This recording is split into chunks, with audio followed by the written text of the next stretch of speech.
In previous lectures, we used for loops to pass over the characters of strings and the items in lists. In this lecture, we are going to use for loops to pass over the indices of strings and lists, and this will allow us to solve problems that we can't currently solve using for loops. The first problem that we'll tackle is to count the number of neighboring pairs of characters that are the same within a string. So here's an example string. And in this string, there are 3 pairs of neighboring characters that are the same: the C's, the F's, and the G's. In order to solve this problem, we need to compare neighboring pairs of characters. So the string at index 0 needs to be compared with the string at index 1. The string at index 1 must be compared with the string at index 2.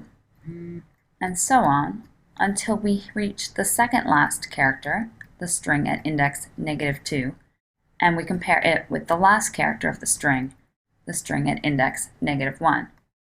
Generally speaking, we can describe this as comparing the string at index I with the string at index I plus 1. We'll use the range function to generate these numbers: 0, 1, up to and including -2. So the I values in our comparison. As a reminder, range has 3 parameters, 1 required and 2 optional. The required parameter is the value at which we want to stop the sequence. And optionally, we can also provide the start and the step. In this case, the start we want is 0, which is the default, and the step is 1, which is also the default. So we only need to use the stop. And we want to stop at the length of the string -1.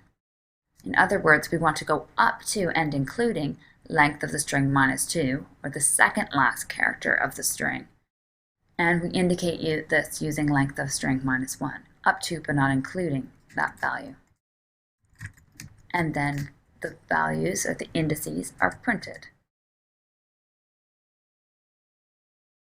Now that we've written this for loop, we're going to use the same header in our function to count the repeated pairs of characters in the string. The function that we're writing is count adjacent repeats. It has a single string parameter and returns an int. And when we call the function passing the example string as an argument, the function should return 3. For this function, we need to keep track of how many repeated characters we've seen. So I'm going to use a variable named repeats to do that, and repeats will have an initial value of 0. We want to go over the characters of the string, pass over them, and we need to use their indices this time. We wrote this for loop header already. We're starting at index 0 and going up to the second last character of the string. In the body of the for loop, we want to compare the character at position s at index I with the one that comes after it to see whether they are equal. So we can use the equality operator for this, comparing s at index I with s at index I plus 1. When they are equal, we found one of these adjacent repeats, so the repeats variable should be increased by 1.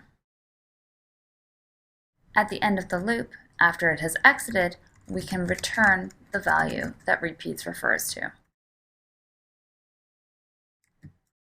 Finally, let's just run this function call to ensure that it's working as expected. To do that, I need to execute or run the module. And now we can call the function, and it returns 3 as expected. So to summarize, it's because of the fact that we want to compare an element of the list with another element in the list that we are using the indices. It's not enough to know what the value of the item is. We need to know where the item is in the list in order to determine which other element to compare it with.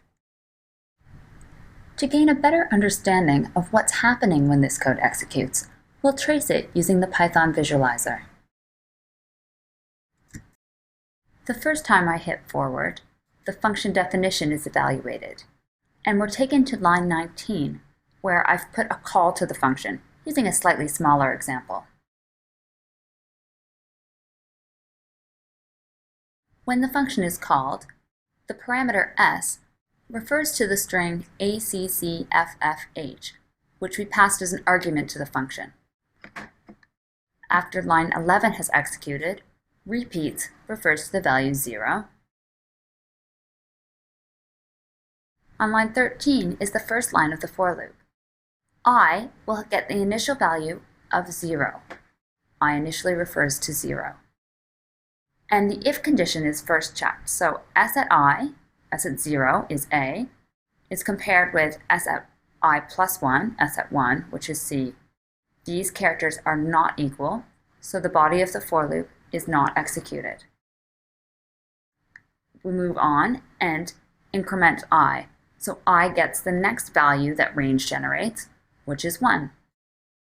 Now, I refers to 1, and s at 1 is compared with s at 2. Because the characters here are equal, the body of the if is executed, and repeats will be increased by 1. Repeats now refers to the value 1, and I gets the next value that range generates, which is 2.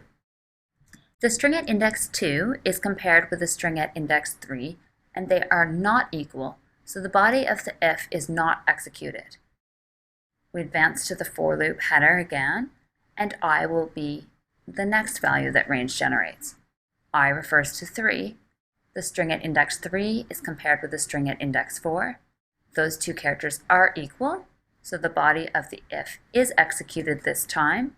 Repeats is increased by 1, so repeats now refers to the value 2, and I advances to the next value, which is 4. The string at index 4 is not equal to the string at index 5, so the body of the if won't be executed. And notice that this is the last pair of characters that we need to compare. So when the string at index -2, or the second last character of the string, is reached, that will be the last iteration of the for loop. We reach the header one more time, and there are no more numbers generated by range. So after this, Python advances to line 17. The value to be returned is the value of repeats, which is 2, and that is returned and then printed on line 19. Now let's write another function that involves looping over indices. This function is named shift_left.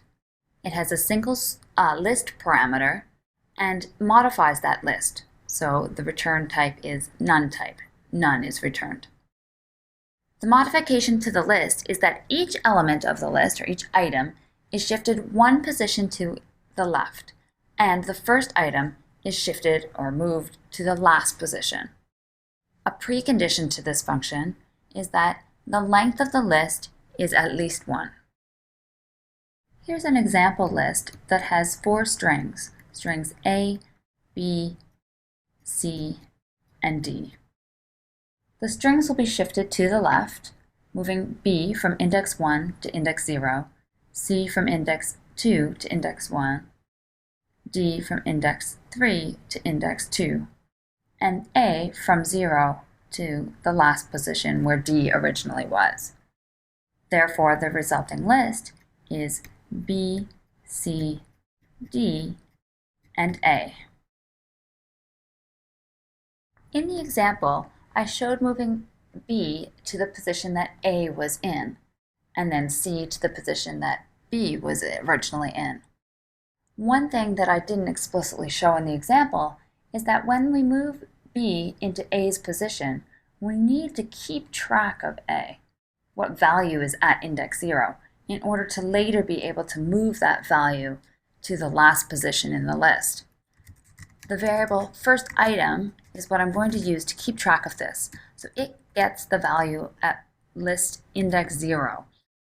And we will then be able to take the value from index 0 and put it in the last position later on. The task that we're doing is this shifting of items starting from 1. So I'm using range again. The first index that I will work with is index 1. And the stopping position is the length of the list. The task is that we would like to take the list at position I minus 1 and set it to the element to its right. So in other words, if 1 is the first value of I, we're going to take the list at position 0 and have it get the list at position 1. So once all of the elements have been shifted to the left, we then want to take the element that was originally in the first position and move it to the last. The last element of the list can be indicated using -1, and we will set that to our first item variable, which hung on to the original value at index 0.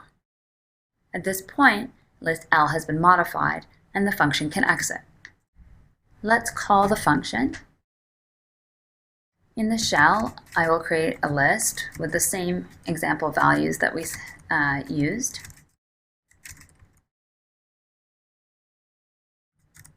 We can call shift left, passing L as the argument. And now when we examine the contents of L, we see that the values have indeed been shifted to the left, with the first item being moved to the last position. We will once again use the Python visualizer to visualize the execution of this function call. This will help us gain a better understanding of the code, and it's something that you should be doing as you're writing your code. The function is first defined, and on line 17, the letters variable refers to a 4-element list of strings containing the strings A, B, C, and D. Now the function shift left is called. The function's parameter, L, refers to the list of strings that was passed as an argument to the function.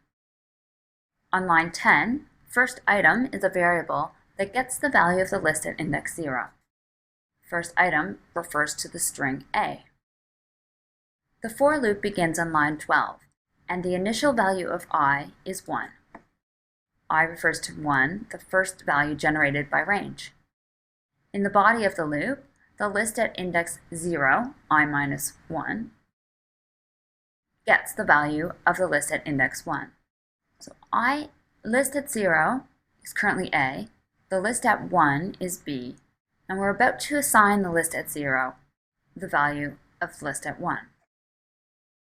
Now we can see that the list at 0 refers to B, and so does the list at index 1. That's why we use the first item variable to keep track of the value that was initially at list at index 0. We're going to need that later when we move the first item to the last position. Back to the loop, on line 12, the value of I will be increased. I now refers to 2, and the list at index 1 will get the value that is currently at the list at index 2. List at 2 refers to C, and list at 1 is about to be assigned that memory address. So now both list at 1 and list at 2 refer to the C.